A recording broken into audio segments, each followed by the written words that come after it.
Yo, what's going on, y'all, man? This is your boy Ro, just chilling back and again with another video. So just gonna go ahead and talk about this little leverless craze that's been going on for the past few years. What my experience are when it comes to leverless controllers. So I'm not gonna really be here for too long, but I will talk about in every one of my leverless controllers that I have, and I have one controller that my friend is borrowing, so I'm gonna talk about that one too. So if you guys like the video, please like, comment, subscribe. Let's get into it. So as you can see, we're gonna show you a little format right here. Boom. Ooh, you see my little magic hand. So I'm gonna just go ahead and talk about each and every leverless controller I own so far, including the one that my friend is borrowing right now. So the first one we have to talk about is my first leverless controller, which is the original Hitbox. As you can see, it got the Quamba gravity button, got custom artwork. Of course, like if you look up here, it got custom sound button. Get to the story of this controller. This is my first ever leverless controller. So basically, this is a 24mm button. One thing I could say about this controller was back when I first started to use it, back when I just had it in a default kit, basically I had to get used to maneuvering with the controller.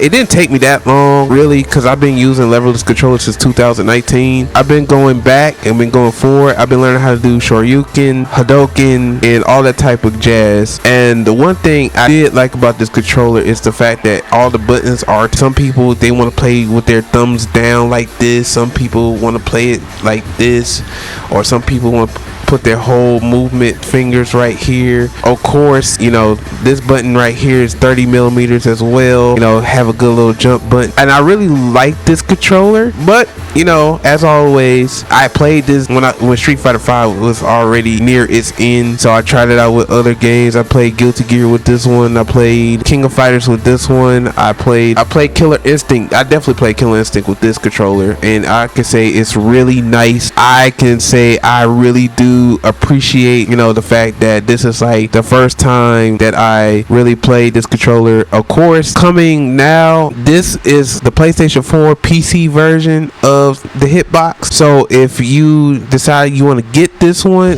they got a new Hitbox now. It's a lot smaller, it's a lot flat. They have extra little buttons if you want to use that. I think it was called something, I couldn't even remember. But the only downfall to this leverless controller is probably, if you're planning on getting this for PS5, either you're gonna have to get a converter or another board, and it's probably gonna be out of Brook. If you want to get that, go ahead and get it. I'll put the link in the description. But now you don't have to, because you can get the new Hitbox that's just been announced. So stay tuned for that. I probably might get it, I might not get it, who knows. But I already got comfortable with one of my leverless that I already got. So the second leverless controller that I got was a Snapbox Micro, and the reason why, and I'm talking about the original Snapbox Micro, the reason why I got that controller in particular is because, one, it was different, and it was the first controller that I used switches. I never used a controller with switches before until I used that one. It has concave, but the menu button, they all have this small little circle, which is kind of painful. I don't know why they made it like that. One thing I can say is it's very portable, it's very useful, and then on top of that, the newer ones today are a lot more comfortable than tomorrow. And then on top of that, if you do have the original and you're trying to get the PlayStation 5, there's a PlayStation 5 board for that. So meaning that you can literally unscrew your original Snapbox, and then you can switch. And then on top of that, if you get the board, it comes with a Type-C connector instead of the original Droid one,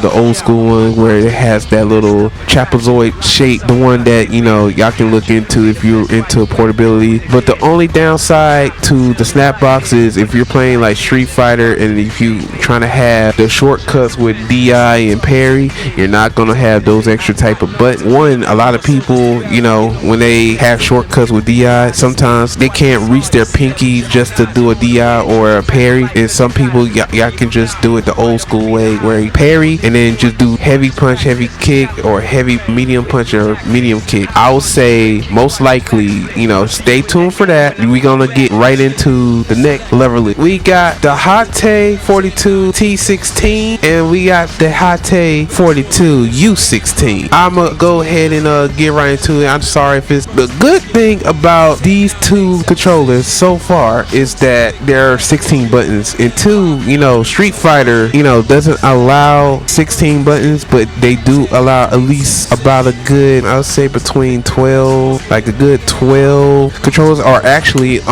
most likely they will let you use it, but you can't have two like movement buttons, can't have two of the same button. So for me, when I was playing on this controller, because I was playing on this one more heavy, I disabled these two controllers and I just kept these. And the reason why, because I need DI, boom, there we go. If I need to do like a drop parry, boom, go. I got two buttons on the go. And I like the good side about this, like just like the snap box, it is very portable, it's very light, it's very slim. This one, that if you get the T16, this is acrylic, so mind you, this might easily break if you drop it, who knows. But acrylic is like one of those things that, you know, might want to keep a lookout on and make sure, you know, you're really prepared for just traveling around with it. So just make sure you know, stay tuned for that. And then of course you got the U16. The U16 is very smaller than the T16, so if I had to pick which one I prefer, don't feel like it's need to break this one. I kind of prefer this one over anything, because, you know, it's very small, it's very lenient, and it's very cool. And two, as you can see, I got the custom artwork on there, and it's easy to like mod this. And two, you could put like get cat from AliExpress or from Focus Attack for probably like good 45 cents. They don't cost that much,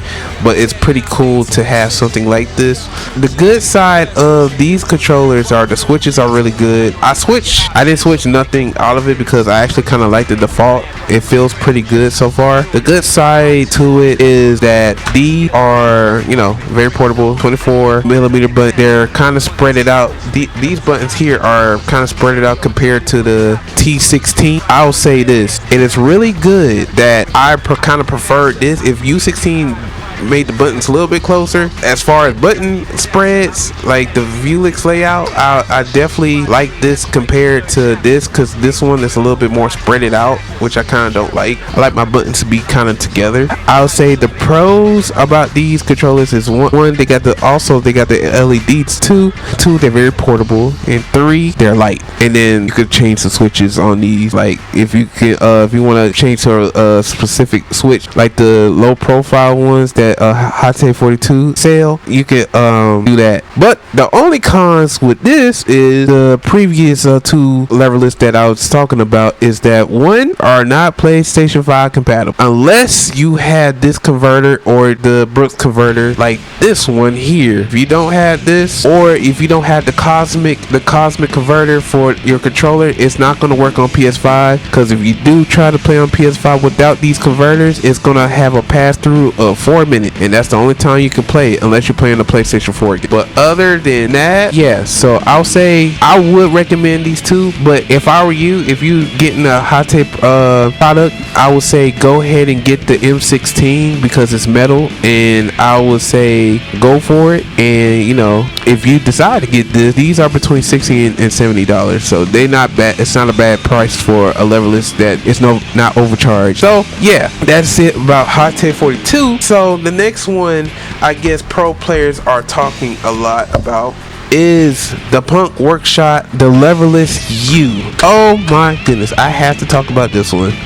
This one's a pretty good Leverless. And the reason why I like this one too is because, like, even though like when you get it by default, they have the low profile buttons, and the fact that you can change switches is so amazing that I just decided to get the red cherry switches, because I like the little clickety clap, and then on top of that, I can feel my button press. Because if it's low profile like this, I wouldn't like it at all, because all I'm gonna do is feel the ring of it. So if you do decide to get this particular like Leverless controller, make sure you get switches as well, like keyboard switch. You will need to change it if you don't like the original. So that's one thing I kind of learned the hard way, because I didn't like the ones that came with this, so I decided to change it, and now I actually kind of like it now, so I don't mind it. Two, you got all your menu buttons is a lot more comfortable than the junk food arcades snap box, because the buttons are very fluid, it's very smooth, it doesn't hurt your finger when you press it,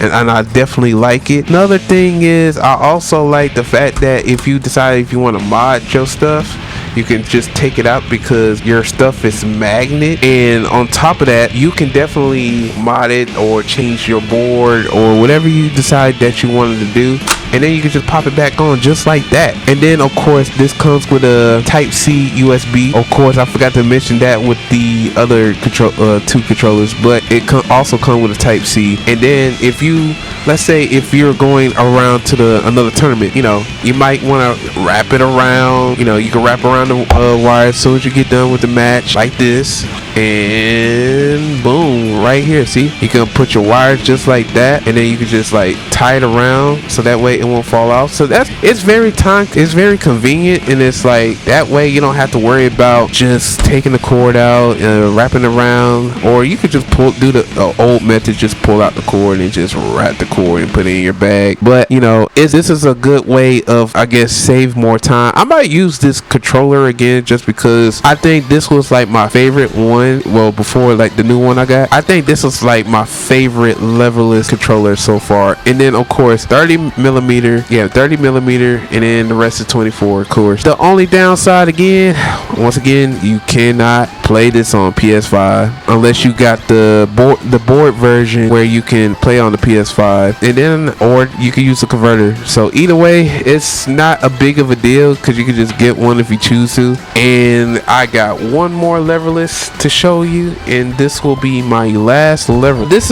I'll say this is mainly gonna be the Leverless I'm gonna use most of the time. I used it for Virtua Fighter Revo, and I will say this is the best Leverless controller I had ever used in my life. It's very simple. I got the Vermillo FK2, and if you don't know what Vermillo FK2 is, this is like a Chinese company that makes keyboards and whatnot. So they just been starting to do like Leverless controller, and so far this is my favorite one, and I'm gonna tell you why. One, you got low profile switches, you know, keyboard switches as usual, but these are very low profile. Unlike the Punk Workshop Leverless controller, it's like when you have a low profile, it still feels like you're clicking on it. Feel the rhythm when you press and you click on it, and it just feels so good, and it just feels right in your hand. And two, they got the 2 extra buttons just in case you want to DI or do extra butt type stuff, DI and drive, parry, whatever you want to do. I don't mind this one at all. This is like one of the best Leverless in my opinion. Everybody got their own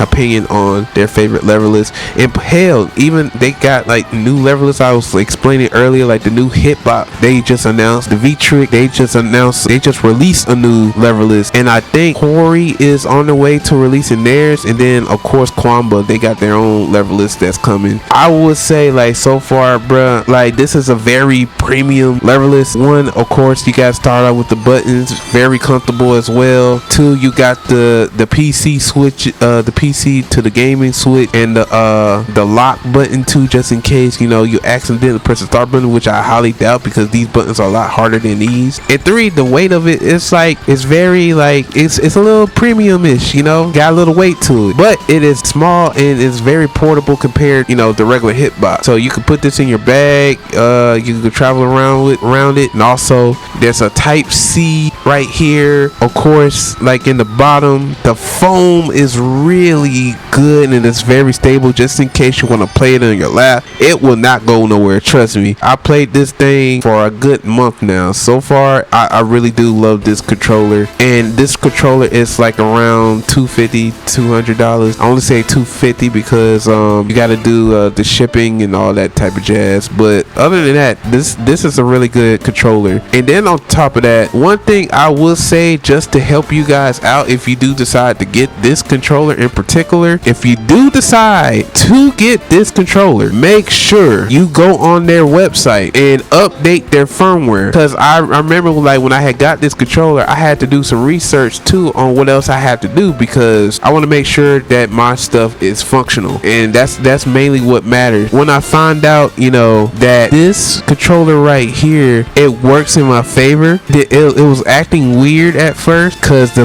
buttons was acting weird. So once I did the firmware update, it started to act normal. Like I didn't have no problems. I didn't have no issues with the controller. I can start playing fighting games normally. I checked the Street Fighter 6. I played it. Virtual Fighter. I definitely play Virtual Fighter on the Leverless. It's really fantastic. I'll tell you that. Make sure maintain this because sometimes you gotta go to the bottom of it and then you gotta clean the padding on it and make sure you try to maintain it as much as possible. And yeah, I think that's about it. The good is that I think this one plays for the Switch too. I don't know, but I know it plays for the Switch PC. But the con is, again, you need a converter.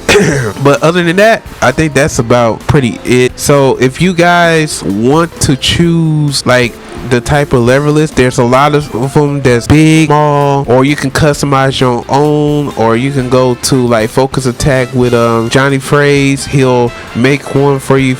You know, there's a lot of variety out there. You know, I just want you to have an open mind on Leverless. And the reason why I said I feel like Leverless is really starting to get better or to improve is because one is ergonomic for the most part, and then on top of that, I would say it's really smooth. I have no issues with, you know, using the Leverless because I've been using Leverless for a while. You know, I took a break here and there, but like now that like I had played Street Fighter 6 like recently, the video is gonna be uploaded. I realized that certain games are good for Leverless and certain games are okay and certain games are not good. For me, it's not good for Tekken in my opinion because I feel like it's more controller based and it hurts. Like, and then doing Korean backdash is like making my hands really more exhausted. So I just stick with 2D fighters when it comes to like my Leverless, except for Virtual Fighter because that's a different game because you're not worrying about doing electrics and doing Korean backdash because there's a way to backdash without doing all that stuff. People who say, you know, Leverless is the best controller, I'll say this: Leverless is the best controller for people who like to do something different. You think that you're going to just win off of just playing on a Leverless? You're sure are wrong. Because when I first played on Leverless, because mind you, I was a stick person. I got a Kwamba Obsidian and I got some Kwamba 8 and I had like old Mad Cat that's in the back. All I'm gonna say is we'll have a learning curve.